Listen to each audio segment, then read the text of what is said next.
peak season revealed, commercial real estate in the year ahead, and robots to the rescue. Pull up a chair and join us as the editors of DC Velocity discuss these stories as well as news and supply chain trends on this week's Logistics Matters podcast. Hi, I'm Dave Maloney. I'm the Group Editorial Director at DC Velocity. Welcome. Logistics Matters is sponsored by ID Label. As you gear up for 2026, make sure your warehouse is ready to perform. From durable rack and pallet labels to cold storage solutions, floor striping, and professional installation, ID Label has you covered. Visit idlabelinc.com to get started or to request a free sample pack today. ID Label. When we do the barcodes, you can do more. As usual, our DC Velocity senior editors Ben Ames and Victoria Kickham will be along to provide their insights into the top stories of this week. But to begin today, Christmas will be here before we know it, just a couple of weeks to go yet. For shippers, that means one final push to get all of those future presents where they need to be. What are the trends driving this year's peak season? To find out, here's Victoria with today's guest. Victoria? Thanks, Dave. Our guest today is Bill Catania, founder and CEO of last mile delivery company OneRail. And as you say, he's here to talk to us about trends in last mile delivery this holiday season. Welcome, Bill. Glad to be here today. Thank you. Yeah, thanks for joining us. So first, tell us briefly about OneRail. You're a last mile delivery company, but are there specific types of retailers or service companies that you work with? What's your specialty? OneRail is a last mile delivery company, and what we're doing, I think that's really unique, is we're merging the technology, making it possible for our customers to rely on a single decision engine, one view of visibility, one overarching orchestration platform that's coupled with capacity. So we also provide our customers with capacity, about 1,500 different unique delivery companies that we've aggregated and procured. And then we have a team that manages exceptions. So there's a human element that sits over the top of this. We see a lot, within home improvement, auto parts, mass retail, and then as we look into product distributors, industrial distributors, as well as companies like Pepsi, who's a product manufacturer. So we're really seeing that as our ICP, kind of our target customer mix. Terrific. Thank you. So the busy holiday peak season is upon us. How is it shaping up from a last mile perspective compared with recent years, say compared to last year or the year before? Yeah, we're quite a bit ahead of forecast. It's been a very busy Black Friday. So Black Friday and holiday season. Black Friday was a major beat on our expectations, and we're seeing sustained growth after Black Friday, which, as we all know, that's become a season. It's not as much one day where people are intense outside of stores. Our customer mix is shifting, I think, more towards the consumer. We have a business that serves B2B and B2B2C, and we're seeing more B2B2C mix. So we're a little bit more sensitive to the consumer demand. You don't see that as much on B2B. But the other thing is we're starting to see customers that we've had for years, Lowe's Home Improvement, Signet Jewelers, doing more and more to market around Black Friday and the holiday season with really precision targeted categories, destination categories that are enabled by same day delivery. And you're even seeing, different pricing strategies in the market. And the pricing strategies lead, I think, to removing more friction from delivery, which makes it all that more easier to make a purchase because that barrier is gone. We're seeing a lot lower cost in the market. So a combination of all those things. What other delivery trends are you seeing specific to this holiday season, though? And how is technology sort of shaping that? We're starting to see volume shift off of parcel, kind of the traditional parcel networks, because those networks, if you think about a parcel delivery, they're being touched multiple times. So they're being touched at pickup, they're being put in a truck, taken to a consolidation, then they're deconsolidated, reconsolidated, and then redistributed. And this is within a local market. We're not talking about putting a package on a plane. So we're finding we have cost advantage and we have speed advantage relative to the parcel networks.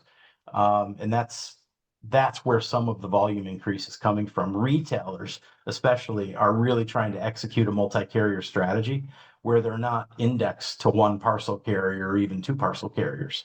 They're looking for alternative ways to get costs down, speed up, and get more dependability. Is there anything else about peak season or last mile you think our listeners should pay attention to as the season unfolds or in the new year, really from a broad industry perspective? Yeah, peak season, the planning for that starts many, many months ago. So what we're seeing right now is the impact of months of planning, whether it be a marketing or operations perspective. You also have the tariff topic that's kind of intertwined within all this, which, this season, we haven't seen a significant impact, I don't think. There's been maybe a little softness, not with our customers, but in some other categories. The net is technology is going to continue to escalate. And what we're seeing is the market is wanting to take maybe the 4 and 5 solutions they have and consolidate down to one solution, which makes it a lot easier to make that multimodal decision. So, multimodal decisioning is the ability to pick the right mode instead of defaulting to it. And the retailers that have that flexibility have a lot more resiliency. They can handle spikes and peaks a lot easier without degradation of service because they can make decisions based on the order, not necessarily the order being defaulted to a specific carrier or a specific shipping mode, even. So we're seeing a lot more movement between modes. Mhm. Um, what may have defaulted to an LTL shipment for a green egg or something can now go in a Sprinter van and it can be delivered next day very affordably if the customer doesn't want to pay for same day. And that's an alternative to sort of the traditional shipping modes that have always been sort of a default. Those are just a couple things. And what it's leading to, I think, is retailers having a lot more options for their customers because of that flexibility. Bill, thanks so much for joining us today. We really appreciate your time. Thank you. I really appreciate it. Thank Yeah, you. thank Have a you. great holiday. You too. We have Thank been you. talking with Bill Catania of OneRail. Back to you, Dave. Thank you, Bill and Victoria. Now let's take a look at some of the other supply chain news from the week. And as we wind up 2025 and look to the new year, Ben, you wrote this week about the prospects for commercial real estate for 2026. Yeah, I sure did. So 2025 was, of course, a really turbulent year in terms of economic conditions for businesses across all the different parts of U.S. supply chains. But today's report that we saw said that 2026 could be a little better in terms of commercial real estate. That category includes things like offices, industrial, multifamily, and retail, so really broad, but it does include things like the warehouses and the brick and mortar stores that we cover for the magazine. So this report came from the industrial real estate firm Cushman and Wakefield, and they said that after what they called the extraordinary macroeconomic uncertainty of the past year, the U.S. commercial real estate sector could enter 2026 with renewed momentum, clearer visibility, and growing optimism. So that sounds pretty great, but I was struck particularly by the core reason that they came up with that forecast, which was artificial intelligence. Oh, that is interesting. And it sounds great what you're talking about, but what exactly does AI have to do with commercial real estate? I was wondering that as soon as I read it. I was, are they using agents to find buyers or something? But it turns out that's overthinking it. It's pretty simple, really. AI doesn't just appear out of thin air. Technologically, it's a form of cloud computing, and it relies on enormous data centers packed with computer hardware like servers and cables, electricity and fans and coolants. And US businesses, as you may have read, they've been investing really heavily in those things to build up their AI capabilities. So heavily that AI-driven investments around that infrastructure has accounted for more than half of GDP growth for the nation in 2025. That is such an enormous amount of building of all those data centers that Cushman and Wakefield said that it counterbalanced all the economic uncertainty. When they said that, they're referring to things like uncertain tariffs, volatile policies, tightening immigration flows, and some financial market stress episodes. So thanks to that physical investment in building, the actual physical bricks of AI, the US economy was resilient enough to handle all those things. The forecasts say that real gross domestic product, GDP growth, is now projected at maybe 1.9% for this past year, 1.7% for the coming year. That's not record-breaking. It's a little over half of a 10-year average, but it's positive numbers, and in terms of commercial real estate, that's good enough to keep the market afloat. Well, keeping afloat is certainly a good thing nowadays, and we hope for even better things to come in the new year. We sure do. Fingers crossed. I hope these guys are right. Thank you, Ben. Glad to. And Victoria, one of the more labor-intensive parts of a distribution center's work is truck loading and unloading. But you wrote in this month's issue of DC Velocity how warehouse workers are getting some helping hands, or at least some helping arms. That's right, Dave. And this is a topic that's of growing interest, across the industry. We see more and more robotics vendors tackling this physically demanding job of unloading truck trailers at the loading dock, which many in the industry will tell you is probably the worst job in the warehouse. Just imagine unloading heavy boxes and cases at a loading dock in Michigan in January or in Florida in July. Workers are subject to the elements and the repetitive stress of physically moving all those items out of the trailer and into the building. So, although it's still in the early phases of adoption, robotic truck unloading is helping to address these concerns, especially as costs rise across the industry and labor for this task can be hard to find.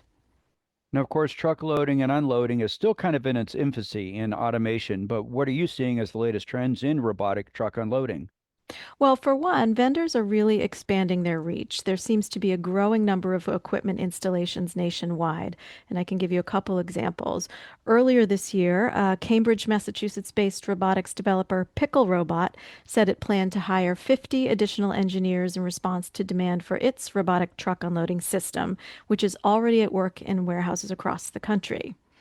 And Austin, Texas-based Conturo Robotics is experiencing similar demand. Its trailer unloading solution is in use at customer locations in California, Texas, Illinois, and New Jersey, with additional sites in California and Illinois and a first site in Indiana set to launch in early 2026. Now, both of those companies are among a growing number of vendors that offer solutions for unloading containers of floor-loaded boxes faster than a human can. And without the risk of injury or discomfort that is all too common on loading docks, which can be dirty, noisy, and subject to extreme temperatures, as I already pointed out. The story also digs into the rising cost of warehouse labor and how new approaches to robotics can help with that. Specifically, I'm talking about the rise of robotics as a service model and special financing programs that can help alleviate the capital expenses involved in purchasing robotics. Automation can get quite expensive, as we know, but as technology advances and systems proliferate, those costs are becoming a bit more manageable for many companies, I'm told. They sure are, and it's good to see that a lot of these companies are having success in their applications of being able to tackle what is a really dirty job in the warehouse. Absolutely. And that story is now available online at dcvelocity.com. Thank you, Victoria. You're welcome. And we do encourage listeners to go find out that story on dcvelocity.com and our other stories that we've talked about. You could also check out the podcast notes section for some direct links to read more about the topics that we discussed today. And we'd like to thank Bill Catania of OneRail for being our guest. We welcome your comments on this topic and our other stories. You can email us at podcast@agilebme.com. We also encourage you to subscribe to Logistics Matters at your favorite podcast platform. Our new episodes are uploaded on Fridays. And a reminder, Logistics Matters is sponsored by ID Label. The countdown to 2026 is on. If you've got a new warehouse, WMS conversion, or reconfiguration coming up in the new year, lock in your labeling partner now. ID Label manufactures and installs durable warehouse labels and signs. Request your free sample pack today at idlabelinc.com. ID Label. When we do the barcodes, you can do more. We'll be back again next week with another edition of Logistics Matters. Be sure to join us. Until then, have a great week.